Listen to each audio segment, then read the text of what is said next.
I'm always so happy when I find one item that I know will pay for my entire bins haul. We're going to go through that today. I'm going to show you what I am shipping out, and I'm also going to show you what I picked up at the Goodwill bins. I have a favor if I could ask. What content do you most like to see from my channel? I'm growing a little bit. I have some new subscribers, and I'm just curious to know, do you like watching me shop at the Goodwill? Do you like bins? Do you like haul videos? Do you like shipping videos? My husband Brian would love to show you the garden. We do a lot of things that are low cost or reduced cost for just entertainment. What type of content do you like to see? Let me know in the comments below. Okay, here we go. Let's start out taking a peek at the pricing. This is at the Chaska, Minnesota location, and you can see the more you buy, the cheaper it becomes. 79 cents for glassware, 99 cents an inch for books. Anything with a plug is $1.99.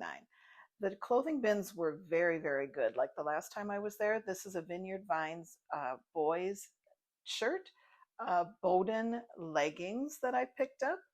Majority of the items, you can see they're waiting for the bins to roll out. I've talked about this. The other flippers, they wait. I do not. They were there a long time waiting. Right close to that bin was another men's beautiful clothing. That's Viore shorts that I ended up picking up. I put a lot in my cart initially, and then you'll see at the end I stop and go through it all and try and really pare it down. Even at this price, it's gotten more expensive to shop at the bins, but it by far is the most reasonably priced place, as you can see, to find the quantity of items that you can for personal use and for resale. My strategy for shopping at the bins is to find items that are lower in price. That you can get heavy coats and quilts, and I used to pick those up because the bins used to, and I verified it with the person I checked out with. They used to allow you to take really heavy items, and they would price them individually because it just didn't make sense to charge you what those really heavy items cost.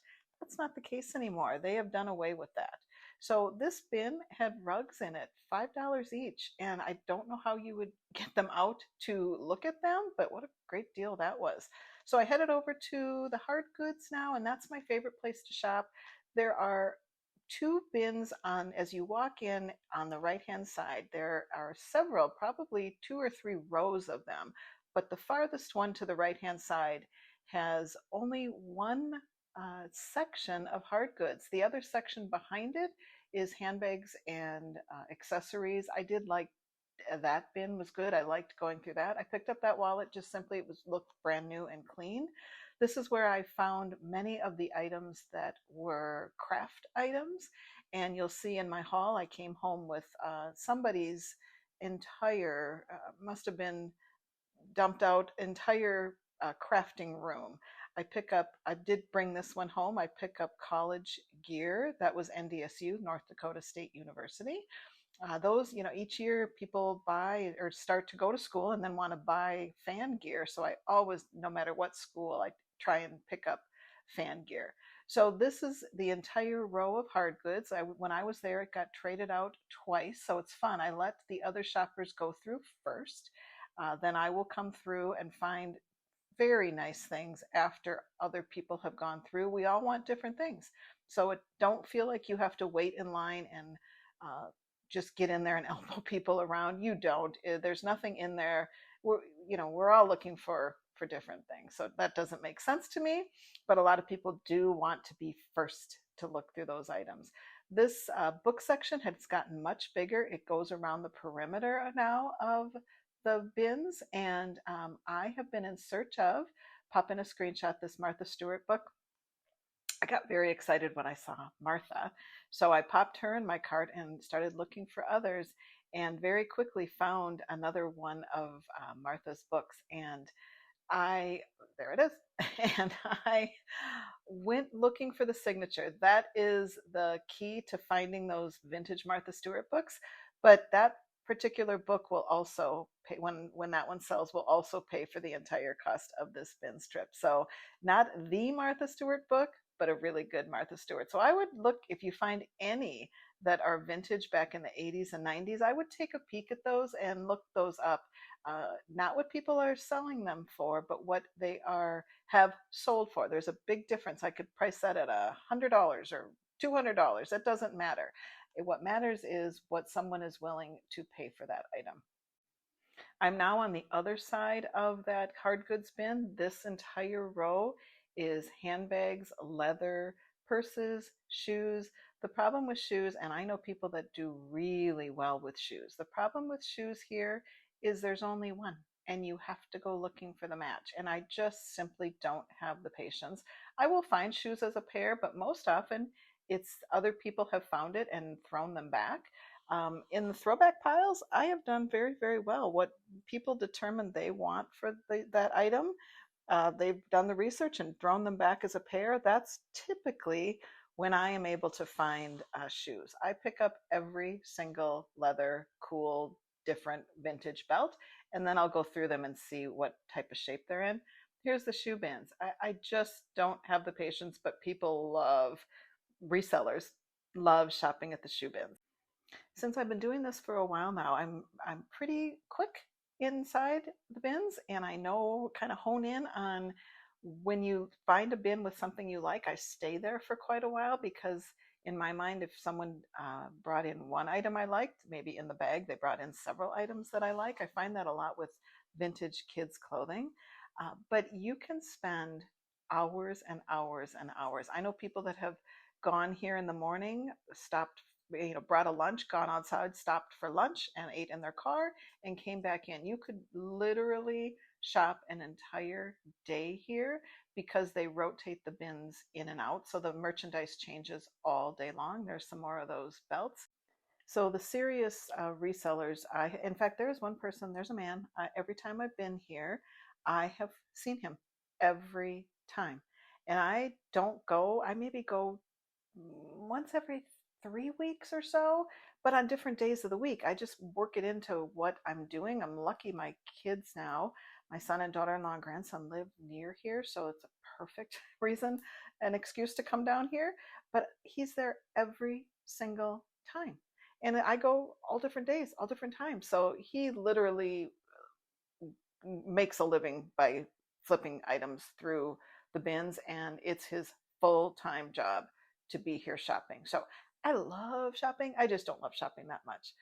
So I'm at the end of my shopping trip today, and I want to show you, there is some more of that vintage fabric. You'll see me in the haul pick this up, or I'll show you that I picked this up, and I'll show you the reason behind why I chose to pick up these fabric panels, one of which of course was the weight. I'm always concerned and conscious about how much things weigh before I go and pick those up, and I'll show you that I also ended up grabbing these. But I will then, when I'm finished, I will go and pull over to a very quiet place, and I will, the most quiet I can find in the bins, and I will take a peek. Here's my cart. I'll look through it, and I'll really try and do a good job purging out and just keeping the things that I truly think that I can resell and flip for a profit. Here's the bins now. When I'm leaving, it got a little quieter. So I ended up with some cute little bears and not as many things as I started out with. This is a little basket that I keep in my downstairs storage room, and these are the items that are going to be shipping out today. I'll show you them more in detail, but I have a video going through our home and showing you the little nooks and crannies that where I store my inventory, and I'll link that for you below. I'll pop in a screenshot of what each of these sold for, and I'll let you know where I got all of this. I showed this in a recent video, this Titleist hat that was in really good condition. I got this at the Goodwill Bins eBay sale. The only sale I made on Poshmark were these Vince Camuto shoes. These two I picked up at a church fill-a-bag sale. I also had a video, an older video showing me picking these up. I just picked those up truly on paper mache, and they look so interesting. I talked about our kids have always played baseball, and my husband is a youth baseball instructor in retirement. These were trophies, and they had the kids' name on them. You know how if your kids play sports, you have so many of these? I have sold off a lot of these. I removed the plaque, and I marketed them as bookends. So whether they are used as bookends or not, they've been selling for me. So those were our own that our children had. I showed my last video picking this up at the Goodwill Bins. This is a sack handbag. This lace, crocheted lace lot, I've had this for quite a while. This sold. Goodwill Bins. Also, Goodwill Bins, this set of two yarn, chenille yarn. The bins as well, this Gap dress. And then last, these 3 purple cups. These were my grandmother's. I had a set of 12. A long time ago, I sold 9.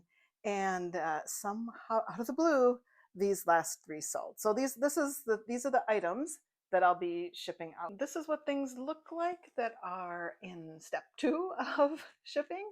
I use these bread bags from Walmart. I order them online, and there's 100 of them. I get 10 at a time, and I use them to wrap everything that I have except these shoes. I purchased these bigger bags on Amazon. My bubble wrap is from American Bubble Boy. I buy 4 of them at a time. That's how big they come. I'm going to use this next one.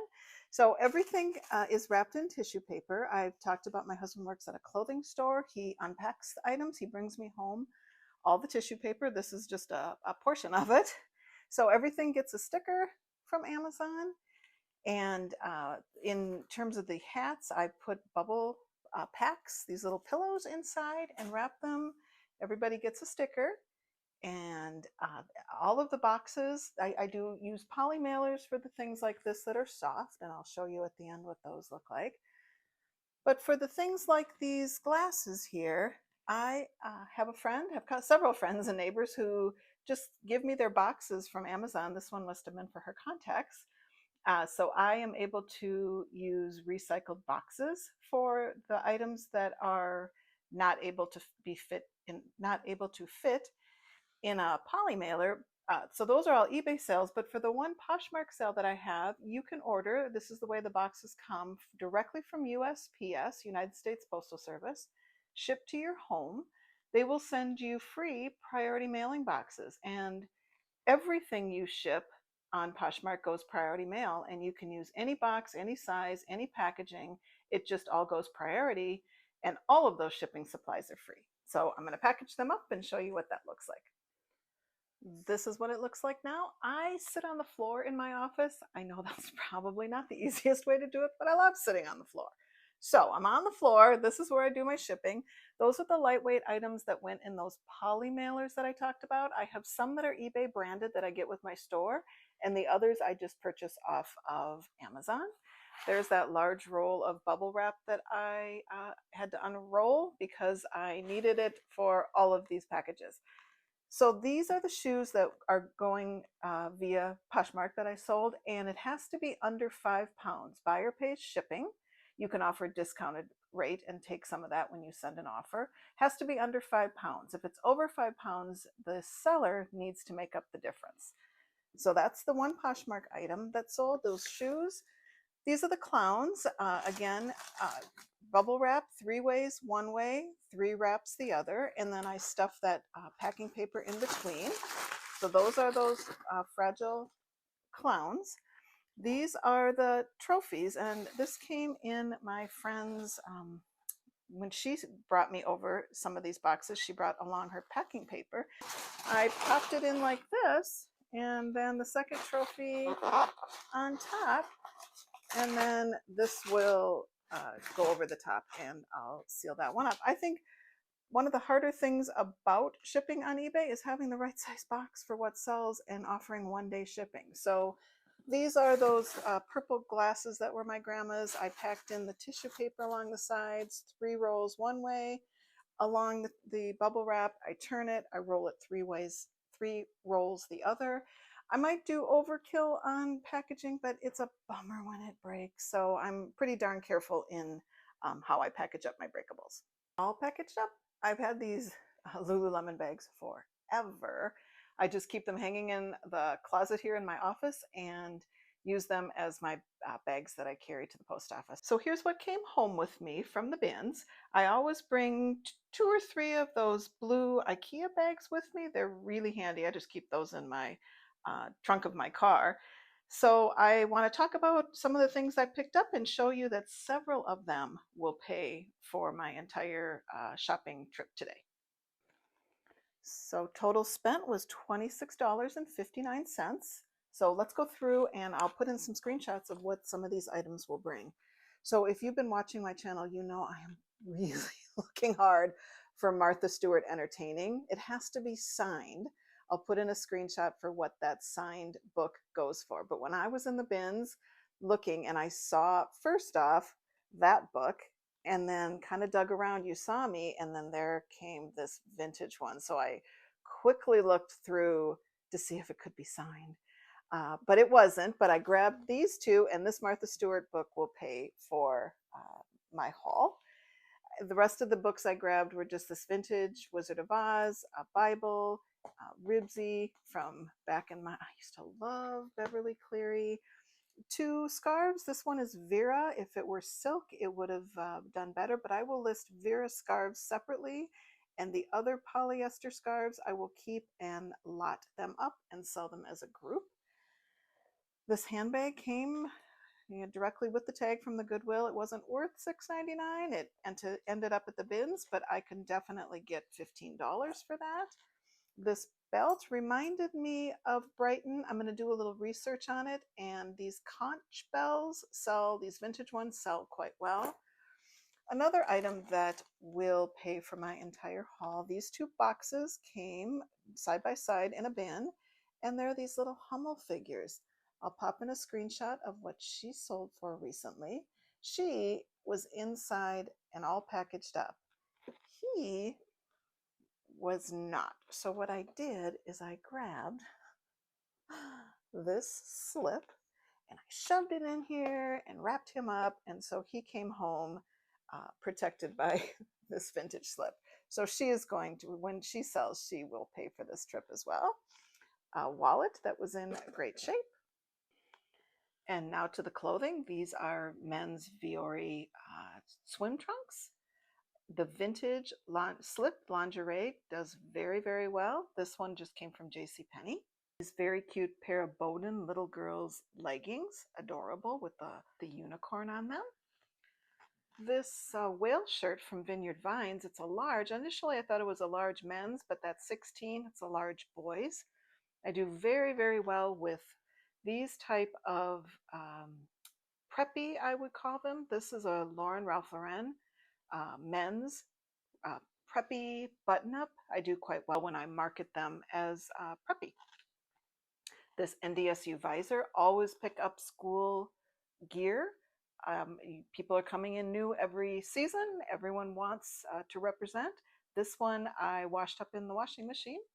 And this one was a Nordstrom. I actually put this in the washing machine too, but I'm going to take a minute and tack down that tag. But this is a Nordstrom lamb's wool, and I did put it in the washer and dryer. It came out really nice. With things like that, I don't want it. There's just got to be a lot of germs in there in a wool scarf. So I don't want it in our house, and I don't want to send it off to someone else when it's not clean. So here's another item that will pay for the haul. The reason I picked up these little panels is because I found this guide to doing this. And when I put this in Google image search, it showed me exactly what this was. So someone started, and I think someone else will want to finish this nativity scene. There's a lot of pieces to it. So I think a crafter will want this item. And in addition, when I was in that same section, I pulled out all of these stickers. I'm just going to lot them up. There was a woman next to me who handed me a basket. She chit-chatted with me. The bin was filled with crafting items and stickers. So she was grabbing. She likes to do cards. I was grabbing. I told her I was a reseller. We had a nice little chit-chat. I'm going to put that all in a group. This quilt, I have sold this pattern in a quilt before. I know I'm going to market this as a crib or bassinet quilt, and I'll put up a screenshot and show you what this Sunbonnet Sue pattern goes for. This was also in that crafting pile, and just because I figured if you crochet, someone will want that, I could probably get $10 for that. And then I've sold this group before. I sold it during COVID. These Boyd's bears that have bear wear on them. Pop in a screenshot and show you what those recently sold for. So you can see Boyd's bears, the quilt, this crafting kit, the uh, special edition Goebel Hummel figurines, the Martha Stewart book. There's a lot of opportunity to make back what I spent just in one sale, which is why the bins are so much fun to shop at for yourself and certainly if you're a reseller.